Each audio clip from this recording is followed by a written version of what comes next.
Hello everyone, good morning. તો અત્યારે મારી સવાર થઈ ગઈ છે અને વાગવા આવ્યા છે 12. તો હાલો હવે નાસ્તો કરી લઈ. અને આજે નાસ્તામાં તો આજનો મારો બ્રેકફાસ્ટ થેપલું, પરોઠું, ગાંઠિયા અને મારી કોફી. પછી નાસ્તો વાસ્તો કરીને કામ કરીને અમે ગયા તમારા નાનીના ઘરે. અહીંયા મારે જમવાનું હતું ને જો કાનો કેવો કામ કરે છે. અને આ મારા મામું છે જે મોડા આવ્યા હતા તો સૌથી છેલ્લે જમવા બેઠા છે. અને બેઠા બેઠા કેવા રસના ગલાફા ઉલારે છે. પછી સાંજ પડી ગઈ તો સાંજે અમે મંગાવ્યું હતું જંગલી ચટપટ, વડાપાઉં અને થમ્સઅપ ને બધું મંગાવ્યું તો નાસ્તો. અને આ જો અમે બધા બેઠા બેઠા નાસ્તો કરીએ છીએ. અને હું ખાઉં છું આ મિર્ચી. પછી મેં કાનાને ખવડાવ્યું કે કીધું કે ખાવું છે કાના, તો કાનાએ કીધું કે ના મને નથી ખાવું, તું જ ખા. અને અમે પછી પીધી થસમ, આઈ મીન થમ્સઅપ. કાનો થસમ કે એટલે મને થસમ કહેવાની આદત પડી ગઈ છે.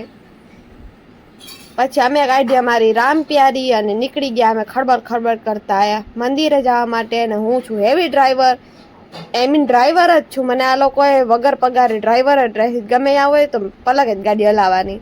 તો અમે પછી પહોંચી ગયા હતા મંદિરે.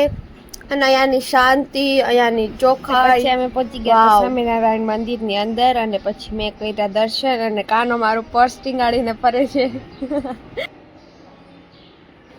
અને મંદિરની જે ડિઝાઇન છે, એની જે કાર્વિંગ છે, એ જૂના એન્શિયન્ટ સ્કલ્પચર ઉપર આધારિત છે. અને કેવું મસ્ત છે, એક એક ડિટેલિંગ એવી સરસ છે.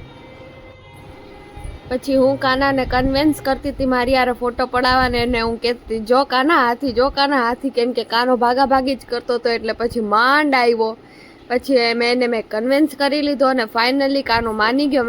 પછી અમને બધાને ભૂખ લાગી હતી એટલે અમે ખાધા પિઝા, મંચુરિયન, છાશ આ લોકોની. અને મારા માટે હતી થમ્સઅપ. અને આ છે મારો કાનો. તો અમે પાંચને ભૂખ લાગી ગઈ હતી તો એટલું અમે મંગાવ્યું હતું. પછી અહીંયા મને મળ્યા તમારા સ્કૂલના સોહન સર, તો એની હારે થોડીક જૂની વાતો કરી.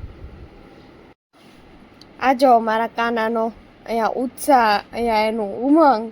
મારો કાનો તો ગાંડો થઈ ગયો હતો, એવો રાજી થઈ ગયો હતો, આમથી આમ આમથી આમ જ ફરતો હતો.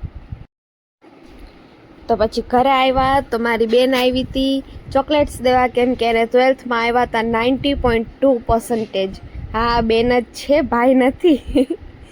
અને આ જો મારો કાનો, એ કાનો એમ કહે છે કે હું ઓગા કરું છું, ઓગા.